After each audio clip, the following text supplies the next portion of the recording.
Okay, a jar contains 60 coins, all nickels and quarters, worth $9.40. How many of each type of coin is in the jar? So there's nickels and quarters, so let's let n equal the number of nickels, and let's let q equal the number of quarters that are in the jar. Well, the number of coins adds up to 60, so the number of nickels plus the number of quarters is 60. And the total amount of money that those coins are worth is $9.40. So 5 cents for each nickel times n nickels is how many cents all those nickels are worth. 25 cents for each quarter times q quarters is how many cents all those quarters are worth. And $9.40 is worth 940 cents. So there we have two equations we can solve to find the number of nickels and the number of quarters in the jar. Now the last equation we can divide by 5.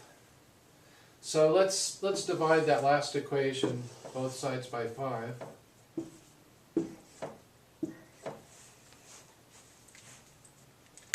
That equation then becomes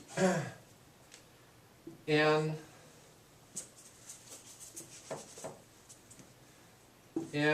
plus 5q equals, let's see, 940 divided by 5 is 188. So that's the result of dividing both sides of the second equation by 5. Let's leave the top equation unchanged here. Now if I subtract the top equation from the bottom equation, say we could multiply times -1, then that equation becomes -n, negative q equals -60. And if I add those two equations together now, the n's cancel out, and so I'm left with 4q is equal to 188 minus 60, which is 128. Then if I divide both sides by 4,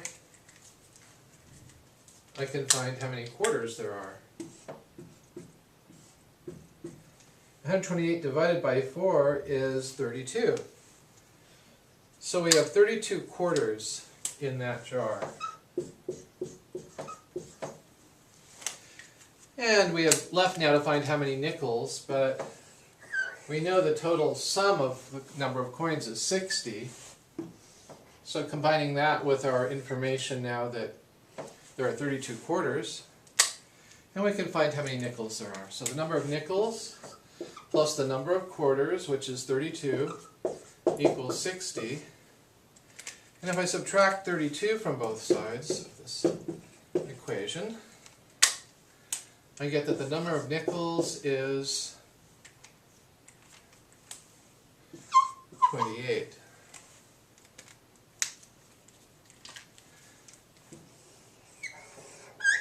So there are 28 nickels and 32 quarters in that jar.